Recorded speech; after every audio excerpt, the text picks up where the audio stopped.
Shri গুরুজয় spiritual জ্ঞান চ্যানেলে আপনাদের আবারও স্বাগত জানাই। আজকে আমাদের আলোচনার বিষয়, ঈশ্বরকে লাভ করতে হলে কি সংসার টংসার সব ত্যাগ করতে হবে? ঈশ্বরকে আমরা দেখতে পাই না কেন? এই প্রসঙ্গে ঠাকুর শ্রী রামকৃষ্ণদেবের বলা কিছু কথা আমরা আলোচনা করছি। ঈশ্বর লাভ যতদিন না হয় ততদিন কি সব কর্ম ত্যাগ করব? ঠাকুর বলছেন না। কর্ম ত্যাগ করবে কেন? ঈশ্বরের চিন্তা, তার নাম গুণগান, নিত্যকর্ম এসব করতে হবে। উপস্থিত ব্রাহ্মভক্ত ঠাকুরকে বলছেন, সংসারের কর্ম, বিষয়কর্ম। ঠাকুর বলছেন হ্যাঁ, তাও করবে, সংসার যাত্রার জন্য যেটুকু দরকার, কিন্তু কেঁদে নির্জনে তার কাছে প্রার্থনা করতে হবে যাতে ওই কর্মগুলি নিষ্কামভাবে করা যায়। আর বলবে, হে ঈশ্বর, আমার বিষয়কর্ম কমিয়ে দাও। কেননা ঠাকুর দেখছি যে বেশি কর্ম জুটলে তোমায় ভুলে যাই। মনে করছি নিষ্কাম কর্ম করছি, কিন্তু সকাম হয়ে পড়ে। হয়তো দান সদাব্রত বেশি করতে গিয়ে লোকমান্য হতে ইচ্ছা হয়ে পড়ে। শম্ভু মল্লিক হাসপাতাল, ডাক্তারখানা, স্কুল, রাস্তা, পুষ্করিণীর কথা বলেছিল। আমি বললাম, সম্মুখে যেটা বলল না করলে নয়, সেটাই নিষ্কাম হয়ে করতে হয়। ইচ্ছা করে বেশি কাজ জড়ানো ভালো নয়, ঈশ্বরকে ভুলে যেতে হয়। কালীঘাটে দানই করতে লাগলো, কালী দর্শন আর হলো না। সবাই হাসছেন। আগে জোশো করে ধাক্কাধুক্কি খেয়েও কালী দর্শন করতে হয়, তারপর দান যত করো আর না করো, ইচ্ছা হয় খুব করো, ঈশ্বর লাভের জন্যই কর্ম। শম্ভুকে তাই বললুম, যদি ঈশ্বর সাক্ষাৎকার হন তাকে কি বলবে? কতগুলি হাসপাতাল, ডিসপেন্সারি করে দাও। ঠাকুরের কথা শুনে সবাই হাসছেন। ভক্ত কখনো তা বলে না, বরং বলবে, ঠাকুর আমায় পাদপদ্মে স্থান দাও, নিজের সঙ্গে সর্বদা রাখো, পাদপদ্মে শুদ্ধা ভক্তি দাও। কর্মযোগ বড় কঠিন। শাস্ত্রে যে কর্ম করতে বলেছে, কলিকালে করা খুব কঠিন, বড় কঠিন। অন্নগত প্রাণ, বেশি কর্ম চলে না। জ্বর হলে কবিরাজি চিকিৎসা করতে গেলে এদিকে রোগীর হয়ে যায়, বেশি দেরি সয় না। এখন ডি গুপ্ত, কলিযুগে ভক্তিযোগ, ভগবানের নাম গুণগান আর প্রার্থনা, ভক্তিযোগী যুগধর্ম।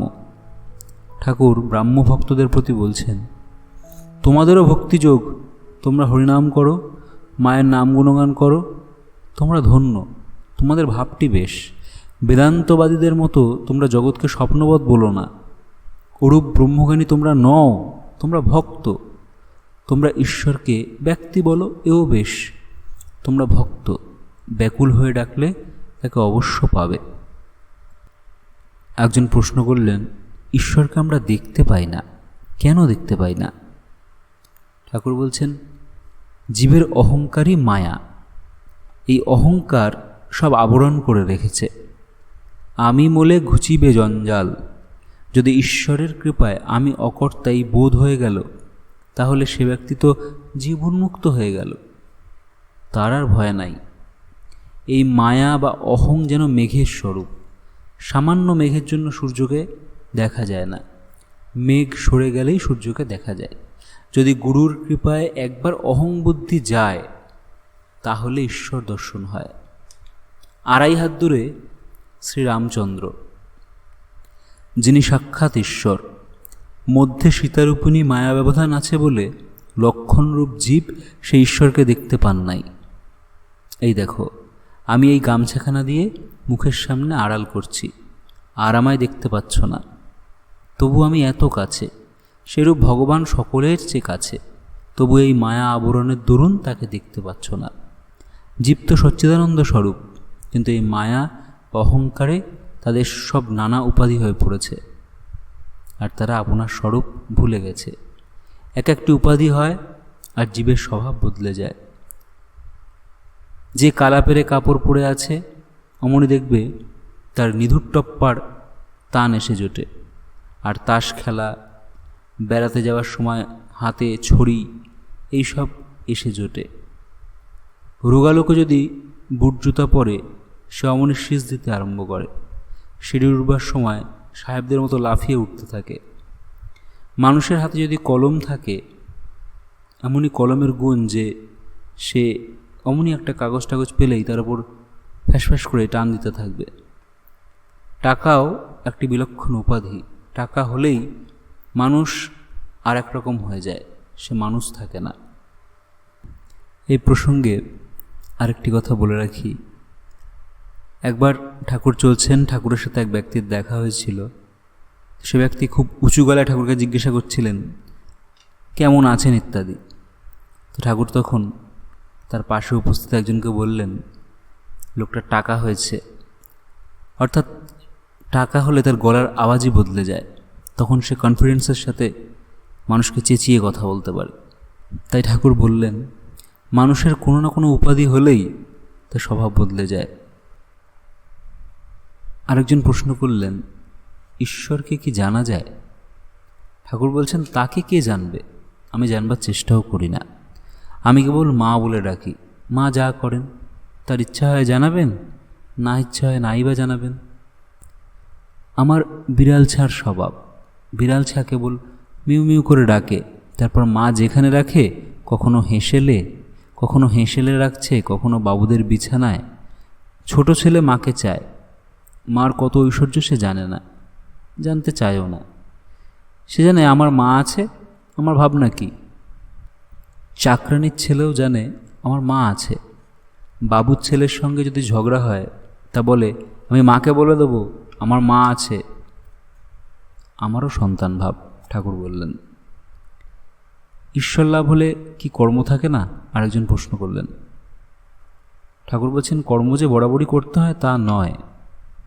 ঈশ্বর লাভ হলে আর কর্ম থাকে না, ফল হলে ফুল আপনিই ঝরে যায়। যার লাভ হয় তার সন্ধ্যাদি কর্ম থাকে না। সন্ধ্যা গায়ত্রীতে লীন হয়, তখন গায়ত্রী জপলেই হয়। আর গায়ত্রী ওঙ্কারে লয় হয়, তখন গায়ত্রীও বলতে হয় না, তখন শুধু ওম বললেই হয়। সন্ধ্যাদি কর্ম কতদিন? যতদিন হরিনামে কি রাম নামে পুলক না হয় আর ধারা না পড়ে। টাকা কড়ির জন্য কি মোকদ্দমা জিত হবে বলে পূজাদি কর্ম ওসব ভালো না। আজকের আলোচনা আমরা এখানেই শেষ করছি। আমরা লক্ষ্য করে দেখব, ঠাকুরের আলোচনায় ঠাকুর যে সকল উদাহরণ ব্যবহার করেছেন, সেই উদাহরণগুলো মূলত সেই সময়কালের। ওই জন্য অনেকের হয়তো বুঝতে একটু অসুবিধা হতে পারে, কারণ তারা সেই সময়কালের ঘটনা সম্পর্কে অভ্যস্ত নয়। যেমন এখানে বাবুর ছেলের কথা বলা হয়েছে, চাকরানির ছেলের কথা বলা হয়েছে। তখনকার দিনে চাকরানি তার সন্তান আদি নিয়ে বাবুর বাড়িতে থাকতেন, তো সেক্ষেত্রে সেটি প্রাসঙ্গিক। তখন সমাজ ব্যবস্থা অনেকটাই আলাদা ছিল, ইংরেজরা ছিল এবং সমাজের ব্যবস্থাপনাও অনেকটাই আলাদা ছিল। আপনারা আবার লক্ষ্য করে দেখবেন, আমরা যখন স্বামী পরমানন্দজির কথা সকল আলোচনা করছি, তখন সেখানে যে উদাহরণ ব্যবহার করা হয়েছে তা কিন্তু এই সমাজের। সুতরাং মহাপুরুষরা যখন যিনি যে সময়ে আসেন, সেই সময় উপযোগী উদাহরণ দিয়ে মানুষকে অনেক গুরুতত্ত্ব বোঝানোর চেষ্টা করেন। আজকের আলোচনা এই পর্যন্তই। সবাই ভালো থাকবেন, সুস্থ থাকবেন। ওম শ্রী গুরু জয়, শ্রী গুরু জয়, শ্রী গুরু জয়।